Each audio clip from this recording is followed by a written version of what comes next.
systems are go. T-minus 30 seconds.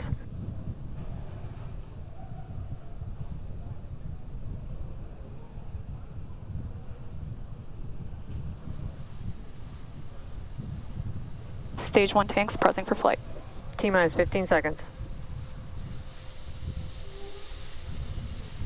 10, 9, 8, 7, 6, 5, 4, 3, 2, 1, 0. Ignition. Liftoff.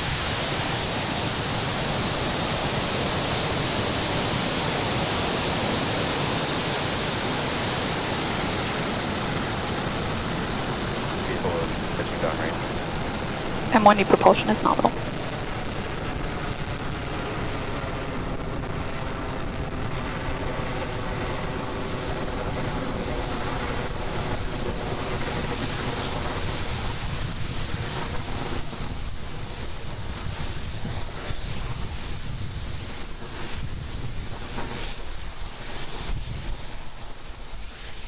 Plus 40 seconds. Everything looking good?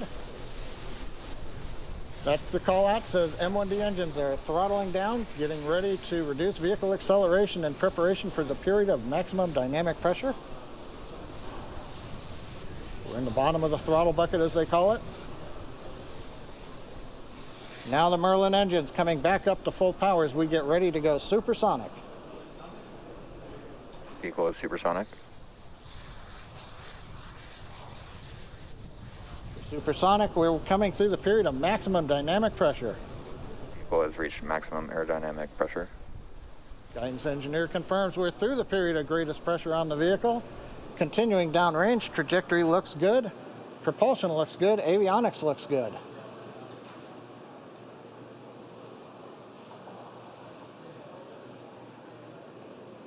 MVAC-D chill has started.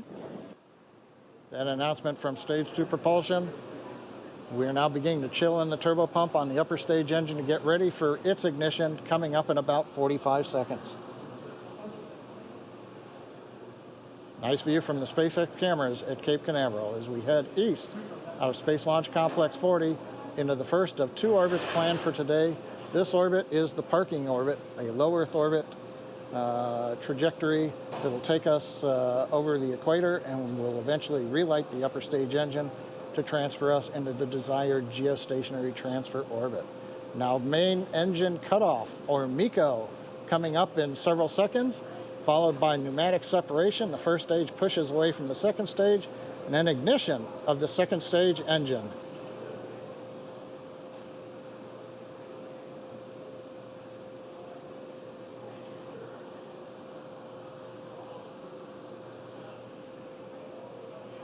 Stage separation confirmed.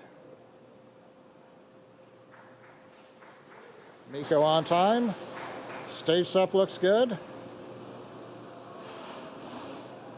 And the call out MVAC-D engine is at full power. The view on the left screen, you can see the large titanium grid fins now slowly opening. That begins about a 2-minute period as we slowly rotate the first stage around to get it ready to come back through the atmosphere and land on the drone ship in the Atlantic off the east coast of Florida. Right-hand side, second stage engine glowing red. That's normal for the MVAC-D. Trajectory. Trajectory is nominal, we've heard from the guidance engineer. Great views coming from space. We're coming up on fairing deploy.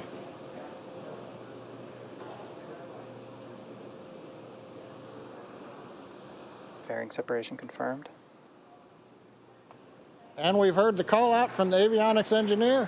Fairing separation is confirmed.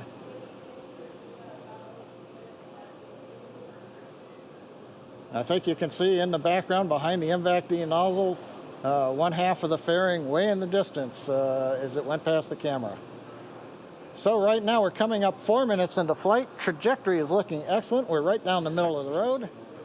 Power on the upper stage engine is good. Bermuda is now getting the telemetry from the Falcon 9, and we're getting great views from space at T plus 4 minutes and 13 seconds. For those of you just joining us, we had a successful liftoff of our Falcon 9 rocket at 5:30 p.m. Eastern Time. from Cape Canaveral. On the right-hand side of your screen, our second stage, its engine is glowing as we continue to take the ANASIS-II satellite payload to its desired orbit.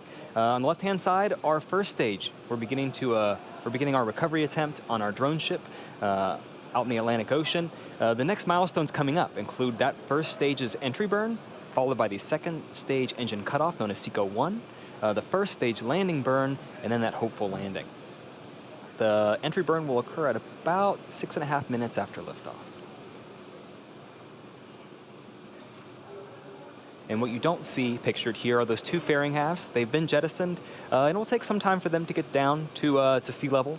So we won't be covering on the webcast that recovery attempt status, but stay tuned on social media for updates.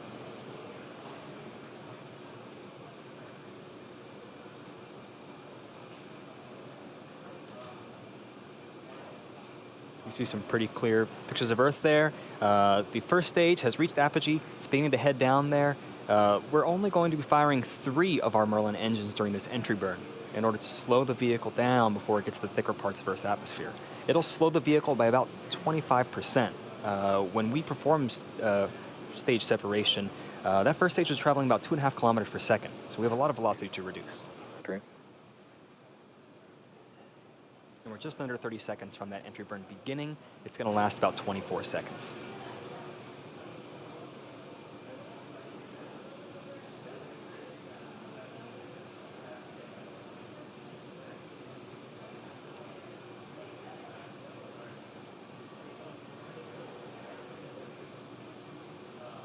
We're 10 seconds away from entry burn.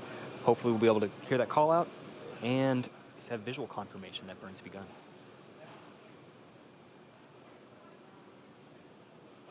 Stage 1, entry burn startup. Our entry burn has begun. You'll see that the exhaust there will grow and start to become elliptical as we turn on the engines. The center engine fires first, the 2 side engines fire shortly after that. So that exhaust will seem to grow during this burn.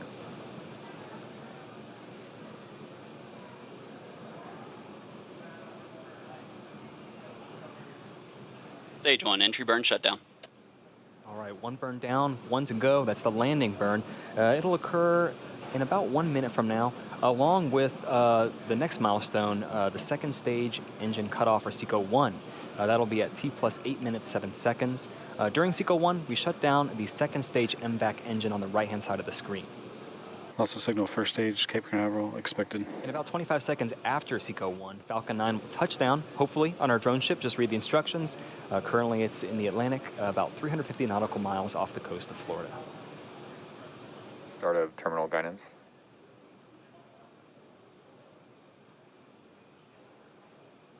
And in terms of velocity of that first stage, drag alone is slowing the first stage down another 80%.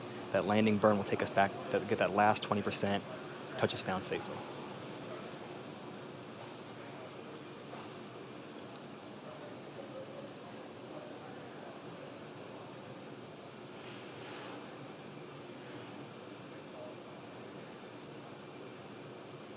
Just under 10 seconds from landing burn and SECO-1.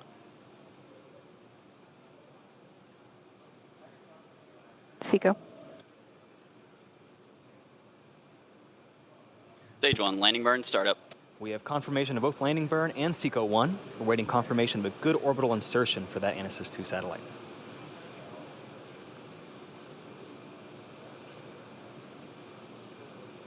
And the landing Stage 1. Also landing laser deploying now. Nominal park orbit insertion. And there it is. That is our 57th successful landing of Falcon 9 on our drone ship. Just read the instructions. While we were watching that landing, we also had confirmation of nominal orbit insertion. We're all pretty excited over here at SpaceX for being able to use this first stage for a 3rd time coming up. But going back to our primary mission on the second stage, it's going to coast for about 18 minutes until we cross the equator, where we perform the second of 2 burns of the upper stage to help change the orbit. We're going to take a break until then. We're going to leave you with a map of where we are in the mission. We'll be back at about T plus 26 minutes for the second burn of our MVAC engine.